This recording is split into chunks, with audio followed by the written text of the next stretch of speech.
Cursed, cursed creator, why did I live? Wow, that raw cry of anguish just throws you right into the heart of it, doesn't it? It really does. This is the creature in chapter 16 of Mary Shelley's Frankenstein, and you flagged the section as a crucial turning point. It really feels like the creature's hitting, well, rock bottom here. It absolutely does. You've shared these excerpts, and what's particularly striking is how Shelley uses this chapter to illustrate a core romantic theme. Yeah. The corrupting influence of societal alienation on the individual. Mm-hmm.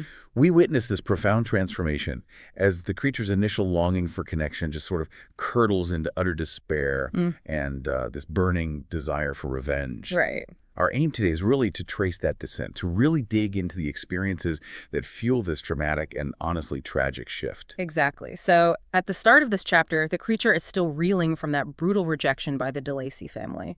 He had harbored this genuine hope of being accepted, even like meticulously planning his introduction. Yeah, befriending the old man first. Befriending the old man first, right.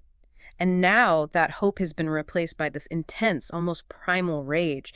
He speaks of wanting to obliterate their cottage, to find some, twisted satisfaction in their suffering. Such a chilling departure from his earlier, gentler approach. It is. Yeah. And if we connect this to the bigger picture, this isn't just one isolated incident, right? It's the culmination of a series of painful rejections. Yeah. Think about it. He painstakingly taught himself their language, observed their acts of kindness, and yearned for the very human connection they offered. The DeLaceys weren't just a potential refuge. They represented his first real possibility of integrating into human society. So their horrified reaction and abrupt departure, they don't just sting, they shatter his fundamental belief in the possibility of belonging. It's like each rejection chips away at his inherent goodness, mirroring a kind of societal failure, And that crushing sense of isolation just bleeds through his words. He laments, "There was none among the myriads of men that existed who would pity or assist me." That single line really encapsulates his utter desolation, doesn't it? It really does, yeah. It's from this abyss of loneliness that he declares everlasting war against the species, and more than all, against him who had formed me. This feels like the linchpin of his transformation, the moment where everything just irrevocably changes. Precisely. This declaration marks a fundamental shift in his motivations. Initially, as we've discussed, his actions were driven by this deep-seated yearning for acceptance. Right. But now, fueled by this overwhelming sense of abandonment and profound injustice, his focus sharpens, turning towards retribution. What's fascinating here is the almost immediate and direct connection he makes between his misery and his creator, Victor Frankenstein. Ah, yes. Victor becomes the primary lightning rod for his incandescent rage. Then we have the aftermath of the cottager's flight. He returns to the cottage, expecting to find them, and instead encounters this echoing emptiness. That must have been just devastating. Oh, absolutely. We witness his initial confusion morphing into this palpable sense of dread. And then, overhearing Felix's conversation, the harsh reality of the situation just crashes down on him. His presence endangered their lives and they can never return. Even though Felix's distress seems to register with the creature on some level, ultimately, it just confirms his darkest fears. Yes, and it's the sheer finality of Felix's words, "We can never again inhabit your cottage," that truly seals his fate in his own mind. Yeah. He recognizes that his protectors had departed and had broken the only link that held me to the world. Consider that phrase for a moment, the only link. Wow. It underscores the absolute and utter isolation he now faces. The potential for kindness, for connection, has just vanished completely. And from that profound loss, this thirst for revenge is born. But it's not a sudden, cold calculation, is it? He mentions this intense internal conflict. Right. The lingering echoes of DeLacy's kindness, Agatha's gentleness, Safie's beauty battling against this, tidal wave of hatred. It's like these two opposing forces are tearing him apart from the inside. And what's significant here is that Shelley shows us this internal struggle. It demonstrates that his capacity for positive emotion hasn't been entirely extinguished by his experiences, However, the sheer pain of repeated rejection ultimately overwhelms these lingering vestiges of hope.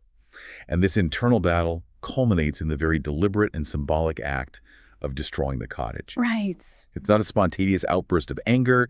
He methodically gathers combustibles. He uproots the garden. It's a conscious effort to race the place that represented both his greatest hope for acceptance and his most crushing disappointment. The description of the fire is incredibly visceral. The wind fanned the fire, and the cottage was quickly enveloped by the flames, which clung to it and licked it with their forked and destroying tongues. It's almost as if he's externalizing his own inner turmoil, Yeah. projecting it onto this physical space. And he even describes this insanity in my spirits that burst all bounds of reason and reflection as he's committing this act. It's a moment of complete emotional fracturing. Precisely. The destruction of the cottage is a deeply symbolic act.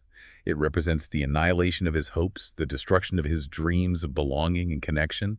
And that phrase, insanity in my spirits, is crucial. Yeah. It highlights the profound psychological impact of this repeated rejection, pushing him beyond the boundaries of rational thought and into a state of pure, unadulterated emotional pain. And then we see this pivotal shift in his focus. He transitions from a generalized rage against humanity to a very specific and targeted hatred for his creator, Victor. What's the underlying reasoning for this redirection of his anger? Well, his logic, twisted as it may seem, stems from the fundamental relationship or, lack thereof between creator and creation. He identifies Victor as his father, my creator. Despite the overwhelming hatred he feels, there's still this primal, albeit deeply wounded connection. He reasons that Victor is ultimately responsible for his very existence and consequently for all the suffering he has endured. He clings to the desperate and contradictory notion that only Victor can now provide some form of succor, even though his dominant emotion towards him is one of intense loathing. It's almost like a dark inversion of a child lashing out at an abusive parent. That's a powerful image. That fundamental bond, however damaged, still dictates the direction of his pain. It's a compelling, if unsettling, parallel.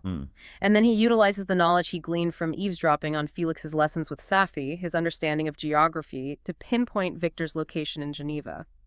That detail feels significant. Even in his profound isolation and descent into vengeful thoughts, the knowledge he acquired during his period of hope now serves this dark purpose. Absolutely. It underscores the lasting impact of his time observing the Lacey's. Even though they ultimately rejected him, the education he received indirectly through them now, ironically, fuels his quest for revenge against their species and, most specifically, against his creator. Right. And the arduous journey itself, traveling under the cover of darkness, enduring harsh weather conditions, it's a physical manifestation of his intense inner turmoil, and each step closer to Geneva only serves to amplify his burning desire for retribution. But then, amidst this growing darkness, there's this brief, almost unexpected flicker of light. As he approaches Switzerland, the arrival of spring evokes these emotions of gentleness and pleasure. It's a fleeting moment of respite, isn't it? It is. And this transient moment of revived tenderness serves as such a stark and poignant contrast to the horrific events that immediately follow, making them all the more impactful. It's a powerful reminder that his innate capacity for goodness, for experiencing beauty and even extending kindness, hasn't been entirely extinguished, despite the relentless cruelty he's faced. And then comes the devastating incident by the river. He performs an act of pure benevolence, rescuing a drowning girl, a selfless act, and what is his reward? Yeah. He is met with violent rejection and shot by the nearby rustic. The sheer irony is just heartbreaking. And his anguish cry, "This was then the reward of my benevolence." It feels like the final crushing blow to any remaining shred of faith he might have had in humanity. Exactly. This brutal encounter is pivotal. It serves to definitively confirm his deepest fears and beliefs that regardless of his intentions, regardless of his actions, he will always be perceived as a monstrous other and treated with violence and hatred. It effectively extinguishes that last fragile spark of hope for acceptance and irrevocably solidifies his vow of vengeance, not just against Victor, but against all of humankind. So he finally arrives in the vicinity of Geneva, completely consumed by this burning hatred. And then he encounters the innocent child, William Frankenstein. There's this terrible, almost naive hope that a child, untainted by societal prejudice, might not react with fear and revulsion. Oh, yeah. It's a truly heartbreaking moment because we as the audience know the tragic outcome that awaits. It is profoundly tragic. He sees the child as like a blank slate, someone who hasn't yet been conditioned to fear his appearance. This fleeting hope, however misguided, underscores his persistent, almost desperate yearning for connection, even at this late and dark stage. Yeah. But the child's immediate and terrified reaction, and crucially, his innocent revelation that he is M. Frankenstein, it acts as the ultimate trigger, unleashing the full force of the creature's pent-up rage and solidifying his plan for direct revenge. That name acts like a switch being flipped. Frankenstein, you belong then to my enemy. You shall be my first victim. The reaction is so instantaneous, so brutal. Chillingly so. And then the act of murder itself. It's swift, silencing the child's terrified cries. There's this chilling, twisted sense of triumph in the creature's subsequent reaction, the horrifying realization that he, too, possesses the power to create desolation. It's a dark and disturbing mirror of Victor's own act of creation, isn't it? It is the ultimate and tragic corruption of his initial, more benign desires. He's now learned that he can inflict the same kind of pain and suffering that he himself has so relentlessly experienced. And that chilling phrase, "I too can create desolation," speaks volumes about the depth of his transformation. He's internalized the destructive power that he perceives in his creator and in the cruel treatment he's received from humanity, and he's now determined to wield that power himself. And then comes the discovery of the miniature portrait, a beautiful woman. He experiences this fleeting moment of attraction, this pull towards beauty despite his malignity. But almost immediately, that feeling is overwhelmed by a resurgence of rage, fueled by the bitter realization that he will forever be denied such beauty, such affection. Yeah. It's this constant, agonizing push and pull between his innate human-like desires and the brutal reality of his monstrous existence. The portrait becomes a potent symbol of everything he's denied in this world. His momentary attraction to it only serves to intensify his profound bitterness and reinforce his deep-seated sense of injustice. And this leads to the disturbing and calculated act of planting the portrait on the sleeping Justine. It's not simply a random act of violence, it's a deliberate act of mischief, as he chillingly calls it. Mischief. Wow. Influenced by the sanguinary laws of man he learned by observing Felix and his family, he's not just seeking direct revenge on Victor, he's also enacting a broader sense of twisted justice, or perhaps more accurately, injustice, upon the world that has so cruelly rejected him. It's as if he's absorbed the worst aspects of humanity and is now turning them back on society. And the chapter concludes with his stark and desperate demand for a companion, someone as deformed and horrible as himself.